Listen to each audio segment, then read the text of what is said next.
小白测评微信公众号现已上线机型数据库功能，每台新机的详细测评视频，如果你等不及，可以在这里先快速查看机器的续航、发热、性能、帧率等等核心参数，并且还能看到这台机器单项数据的排名情况。小白在买到机器后，会在公众号第一时间更新他们的实测数据，以方便大家查询参考。小白测评数据库，做你的实时选机数据助手，赶紧扫码上车。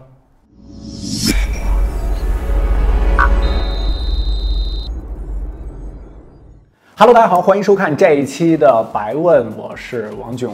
上一次呢都是2周一更新啊，这一期呢视频稍稍缓了一些，赶紧快继续给大家更新。视频方面呢，在测评我们是刚刚跟大家更新了红米5与红米5 Plus 的这一期啊，主要呢就是想跟大家聊一聊，目前在2017年也就马上到2018了啊，这个国产的千元机到了一个什么样的水平？而且临近年关了，有一些小伙伴呢也想给自己的父母啊买一台手机尽尽孝心，这个千元机呢确实也是一个不错的选择，预算比较少嘛。OK， 那咱们就干货多屁话少，看看这一期的白问，小伙伴们在上一周都有什么问题。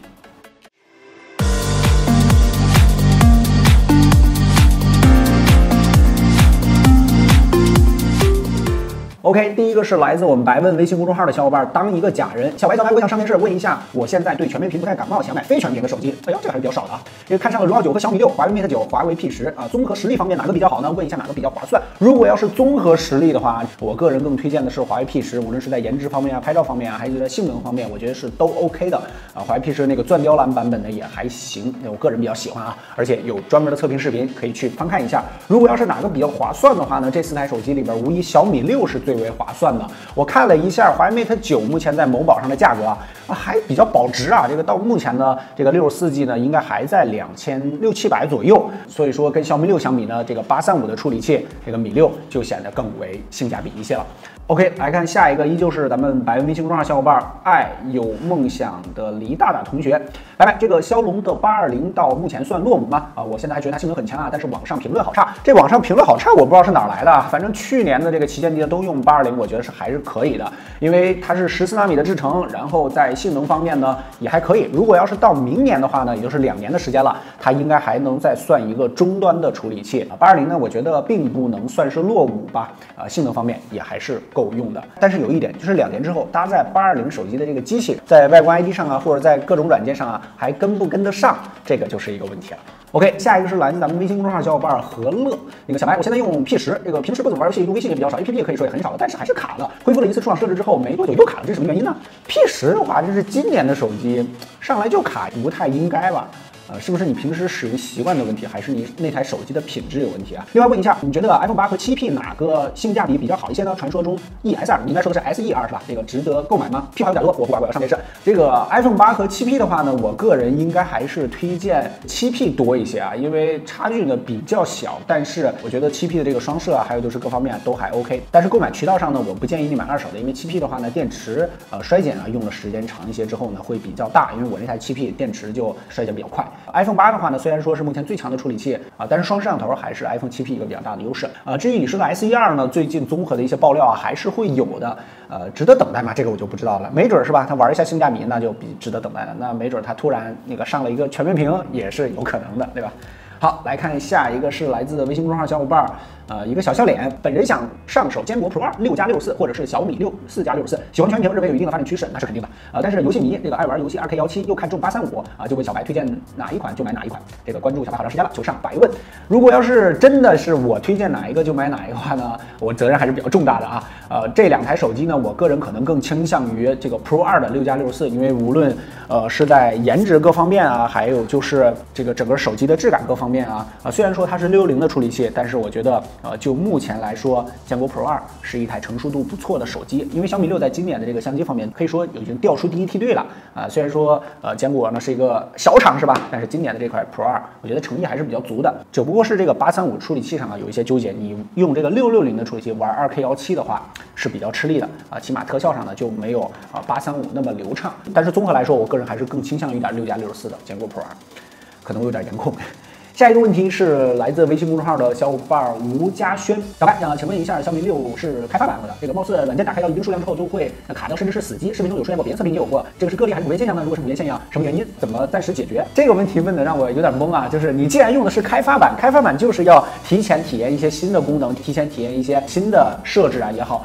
但是你要承担的就是它不太稳定的这一点，这个是用开发版之前你需要接受的一点啊。你说的这一些，这肯定是普遍现象了。如果要是都没有什么崩盘啊，或者说卡死的情况，那就不叫开发版了，那就是稳定版了。更何况稳定版也会出现一些问题，在早期的这个MIUI 8到MIUI 9的这个开发版之中呢，确实会出现一些这种情况。在我们那期的性能大测评中呢，是跟大家聊过这件事儿，你可以去之前翻看一下这个性能大测评。你说暂时怎么解决？这个就是等稳定版更新稳定版啊。好，来看下一个是来自微博的小伙伴，一个笑脸，然后是孟明目啊，这个名字。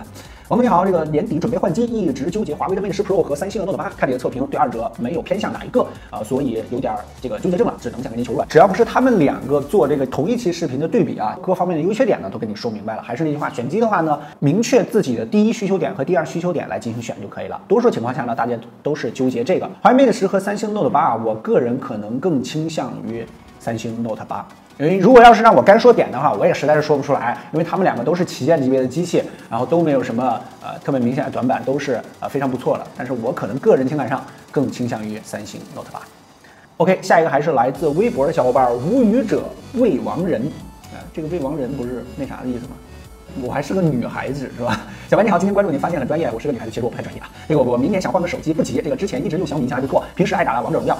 想问一下，能不能给我推荐一个3500块钱以下性价比比较高的手机呢？明年将要上的，或者说今年出的都可以。3500块钱价位段，如果你用小米用的比较熟的话我觉得可以等一下明年出的这个小米的旗舰，应该会在明年初会推出米7吧，应该会在3、4月份，还有个大概3、4个月的时间。你过完年呢，稍微等一等也就能 OK 了。如果要是今年出的3500块钱以下的手机，其实选择还是比较多的，比如说这个1+5T 的这个8G 版本然后还有就是华为这边的 P10或者 P10 Plus 的这个低配版也是可以买到的。这些手机呢，在今年都还是调教的不错的机型。我建议你，如果要是用小米这个用的还不错的话，那就延续一下吧。还继续活在它的生态里面，等一下明年的旗舰。多说一句啊，谁说我们没有女粉的？我们可以有30%、40%的女粉的。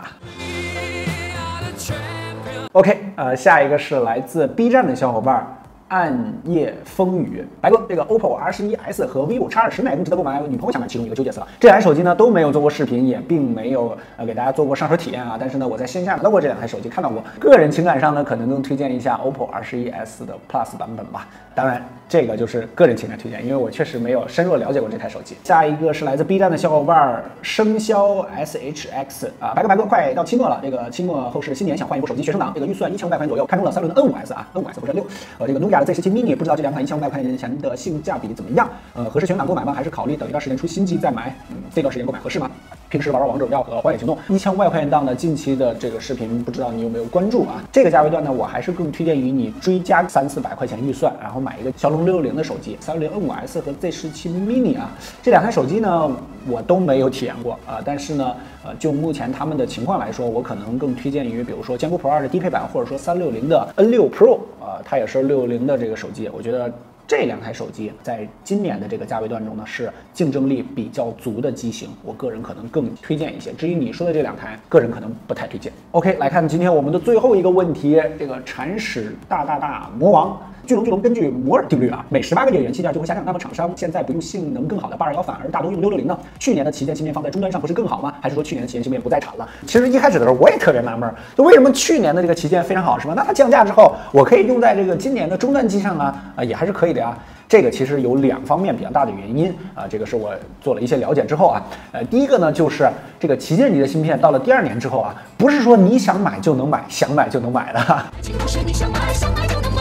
就是要看高通这边的态度，就是他可能就是像你说的不再产了，或者说他要强推今年的这个终端的机型，因为他每一个都要利润嘛，都要追求要挣钱嘛，他每年都会发新的处理器，他不可能更希望你再去买去年的这个处理器，他可能买今年的，可能制程上更好一些利润率它可能也更高一些所以说推荐你买今年的这个660，而且它也只产660，你不买那也没辙，终端你只能买它。还有就是厂商这边呢也不太愿意去在终端上放上去年的旗舰处理器，那它去年的机器怎么办？基本上一个旗舰的周期呢都是1年半到2年，到明年之后呢它还在降价卖。如果要是在今年的这个终端机型上放到了去年的旗舰处理器，那么相当于打自己脸那你去年的这个旗舰还叫旗舰吗？那你只能就买今年这个机器喽。所以说这也是在产品这个区分定位上的一个选择它可能进一步的要把这些机型的区间拉开，旗舰就是旗舰，终端就是终端。OK， 这期的白问呢就先和大家聊到这儿了。这个回答的问题不少啊，没有上电视的小伙伴呢，赶紧关注我们的微信公众号白问，不光能在后台提问，下期让你上电视。每天6点我们会更新一个有趣有料的科技小视频，干货多屁话少，赶紧关注。上一期的中奖小伙伴就是他啦，赶紧私信我们。